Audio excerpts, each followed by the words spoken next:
Bismillahirrahmanirrahim. Alhamdulillahirabbil alamin wassalatu wassalamu ala asyrafil anbiya'i wal mursalin wa ala alihi wa sahbihi ajma'in, amma ba'd. Muslimin dan muslimat rahimani wa rahimakumullah. Kita akan membaca kembali ayat yang ke-100. Kemudian kita akan sambung pada ayat yang ke-101. أعوذ بالله من الشيطان الرجيم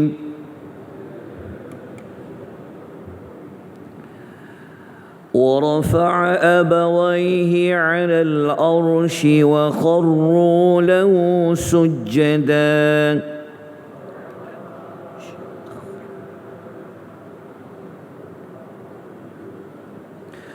وقال يا أبت هذا تأويل رؤياي من قبل قد جعلها ربي حقا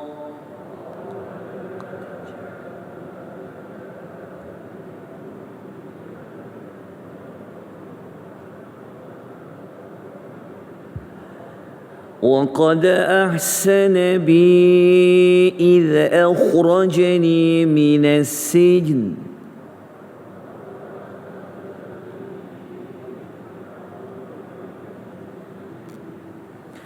وجاء بكم من البدو من بعد أن نزغ الشيطان بيني وبين إخوتي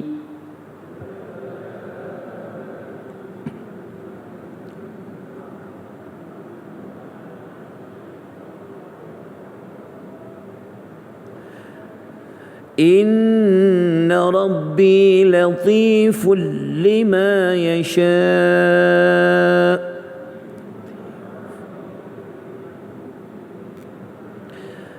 إنه هو العليم الحكيم.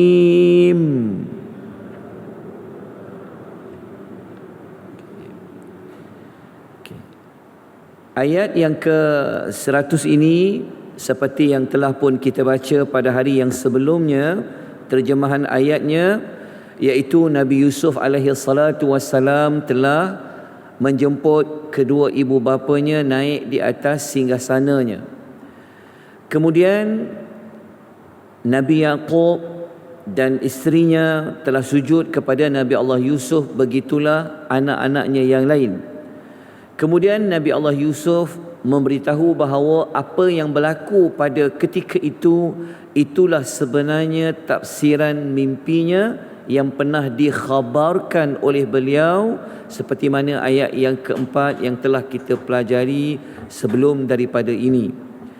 Kemudian Nabi Allah Yusuf memuji Allah Subhanahu wa ta'ala dengan beliau mengatakan nikmat yang pertama, apa yang Allah telah beri kepada beliau.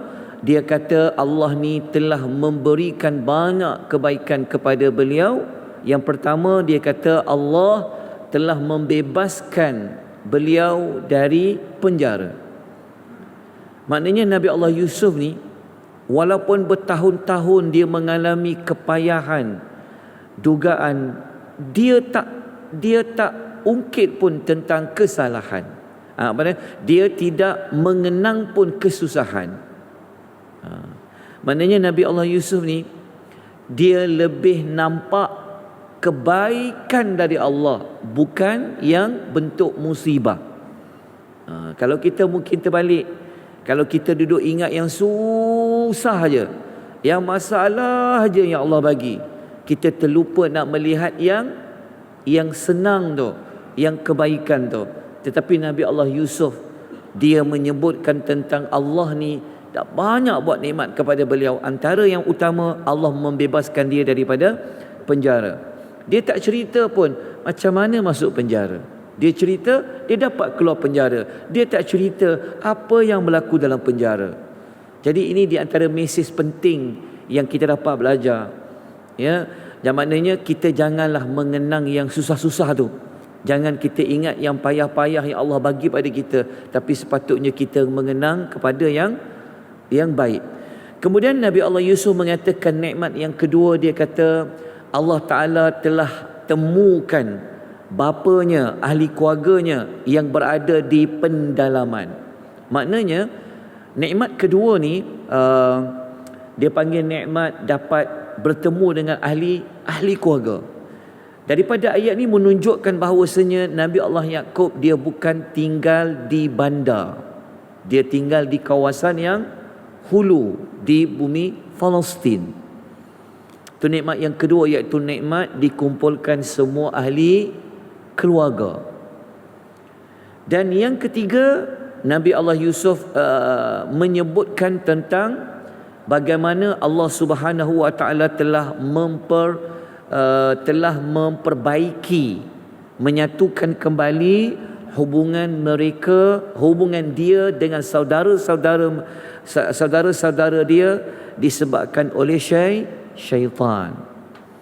Nabi Allah Yusuf dia tak ungkit sedikit pun apa yang saudara-saudara dia dah buat kepada dia. Dia tak cerita pun macam mana masuk dalam telaga dulu, apa abang-abang dia buat dekat dia.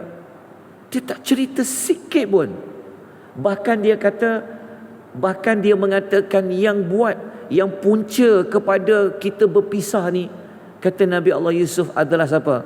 Adalah syaitan. Nabi Allah Yusuf ni dia kenangkan kembali apa yang bapanya pernah pesan dulu. Ingat kalau kita pernah ingat ayat-ayat yang awal-awal dulu yang Nabi Allah Yaqub pernah pesan kepada Yusuf, jangan cerita mimpi tu kepada abang-abangmu. Lepas tu Nabi Yaqub pernah pesan sesungguhnya syaitan. Syaitan adalah musuh.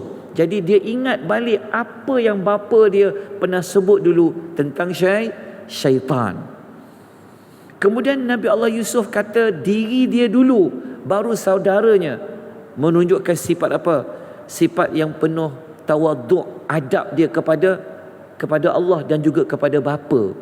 Maknanya Nabi Yusuf ni dia tak nak, dalam bahasa kita lah, dia tak nak macam kenang yang sedih-sedih itulah. Dah dapat jumpa balik ayah, dah jumpa balik ahli keluarga, dia tak nak, kita panggil apa, rosakkan suasana. Dalam bahasa kita apa? Dia panggil macam spoil lah. Dah elok-elok jumpa, dah seronok-seronok jumpa, tiba-tiba lah nak rosakkan suasana tu dengan ungkit balik apa yang berlaku. Jadi itulah yang Nabi Allah Yusuf telah tunjukkan kepada kita. Kemudian penutupnya Nabi Allah Yusuf dia mengatakan apa yang berlaku ni Allah lah yang bertindak, yang mengaturkan semua ini kerana sifat maha lemah lembutnya Allah terhadap apa yang Allah kehendaki. Latif dekat sini, maha lemah lembut ni maksudnya Allah Ta'ala ni sebenarnya dialah yang telah menjalankan takdir Nabi Yusuf ni tanpa dapat lembut ni maksudnya tanpa dapat dirasakan. Kita tak sangka sebenarnya tuan-tuan. Kita kan selalu sebut tak sangka kan. Sebenarnya semua yang berlaku tu sebenarnya adanya peranan Allah. Allah lah yang mengaturkan, tapi kita tak perasan. Kita tak perasan tu sebenarnya itulah yang dikatakan maha lembutnya Allah dalam menjalankan apa yang Allah kehendaki. Dan penutupnya Nabi Allah Yusuf mengatakan semua adegan babak yang berlaku dalam hidup dia, berlaku dalam kehidupan Nabi Allah Yaqub, kenapa terpisah, kenapa baru sekarang baru bertemu, Nabi Allah Yusuf mengatakan Allah itu maha mengetahui, Allah itu maha bijaksana. Dia mengaturkan semua babak-babak, adegan-adegan tu kerana Allah ni maha bijaksana. Dia tahu apa hikmahnya yang terjadi selama ini. Maknanya Nabi Allah Yusuf ni dia nak bawa kita pada ayat yang ke-100 ni, jangan nampak yang mana? Jangan nampak lagi yang macam susah, jangan nampak yang macam bentuk yang payah-payah, tapi banyak melihat kepada apa? apa hikmah di sebalik apa yang telah berlaku. Okay. Jadi ayat ini ada banyak pengajaran. Antara pengajaran nombor 1 kita dah pelajari sebelum ini.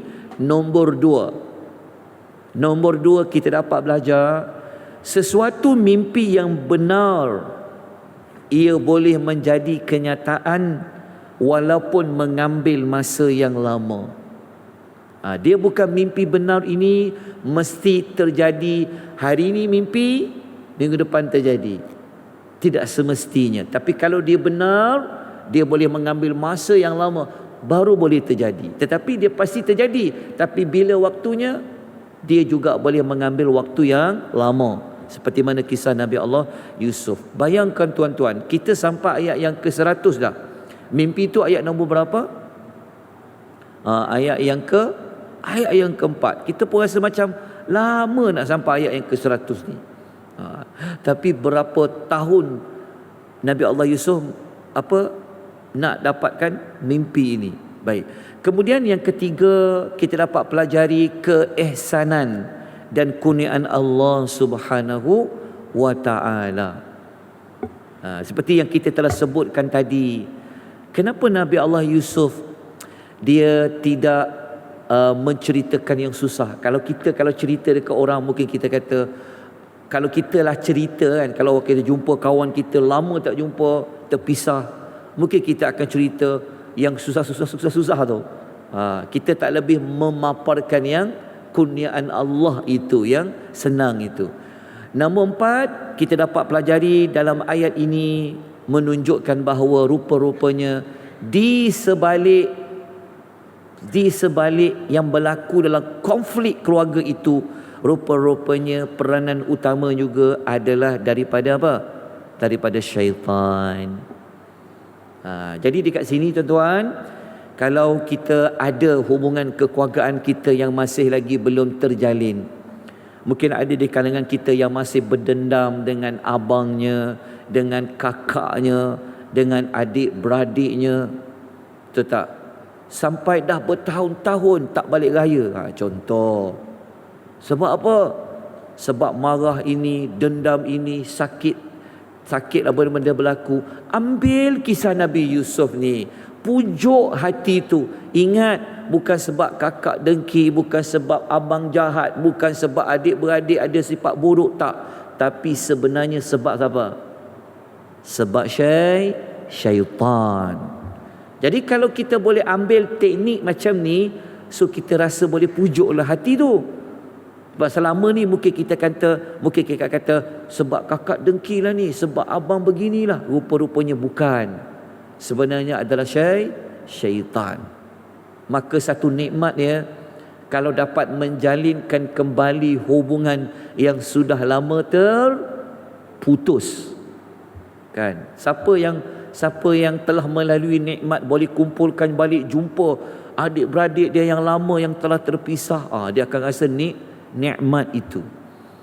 Jadi cara nak baiki hubungan, ingat, sebenarnya bukan sikap manusia itu, tetapi ada peranan utama daripada syaitan. Syaitanlah yang mengapi-apikan, syaitanlah yang membesar-besarkan perkara kecil sikit je, tapi bergaduh tu. Bukan sekadar keluar, bukan dia left group ahli keluarga, tapi sampai bagi salam pun tak nak jawab. Kadang dia macam tu juga. Sampai tak nak tengok muka lah. Jadi bersihkan hati. Okey, kita kata lembutkanlah hati dengan kisah Nabi Allah Yusuf alaihi salatu wassalam. Pelajaran nombor 5, Nabi Allah Yusuf alaihi salam seorang yang sangat berlapang dada.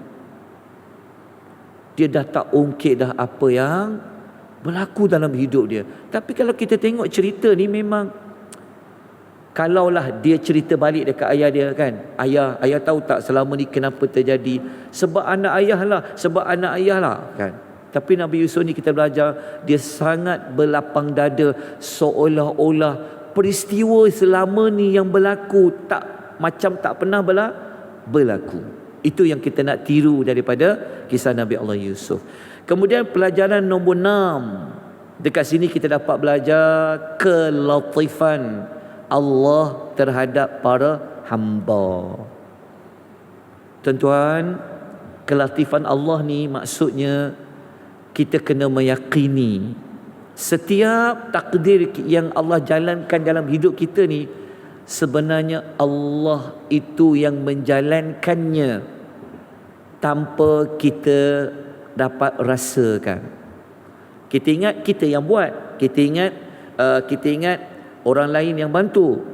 Kita terlupa rupa-rupanya Allah lah yang jalankan begini. Kerana Allah tu maha latif, maha lembut. Kemudian nombor 7. Dekat sini kita dapat belajar tentang sifat Al-Alim, maha mengetahuinya Allah Subhanahu wa ta'ala. Dan yang ke-8 kita dapat mempelajari tentang sifat Al-Hakim, kebijaksanaan Allah Subhanahu wa ta'ala. Sebab tidak ada apa yang Allah jadikan melainkan dia ada hikmahnya.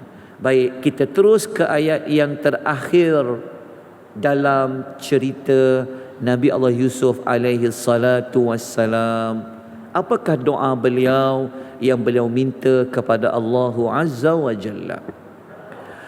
Rabbi qad ataitani minal mulk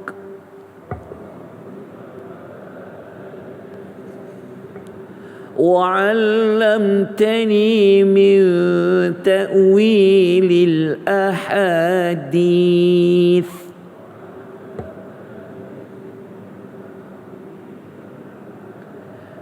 فاطر السماوات والأرض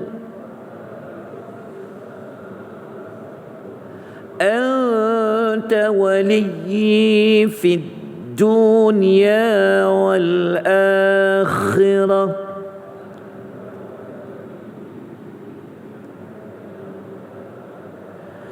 توفني مسلما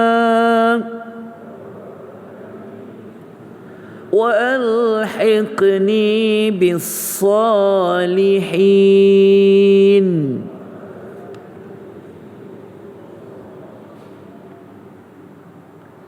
Nabi Allah Yusuf alaihi salatu wassalam, dia telah meluahkan, dia telah mengadu kepada Allah dengan dia mengatakan, wahai Rabbku, wahai Tuhanku, sesungguhnya engkau telah menganugerahkan aku sebahagian daripada kekuasaan.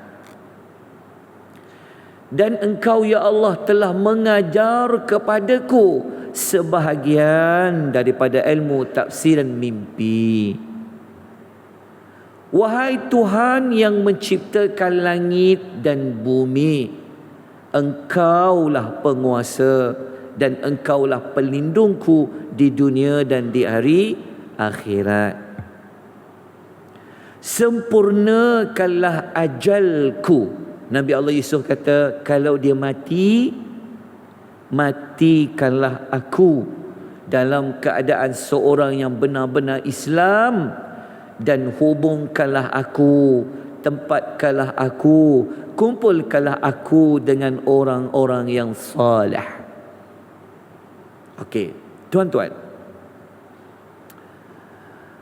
Nabi Allah Yusuf dalam banyak-banyak yang dia minta kepada Allah, hujung hidup dia minta apa? Adakah dia masih lagi meminta kuasa? Tetapi Nabi Allah Yusuf minta dua yang hujung tu sangat penting. Dia minta apa? Kalau mati, mati sebagai seorang yang apa? Seorang yang benar-benar Muslim.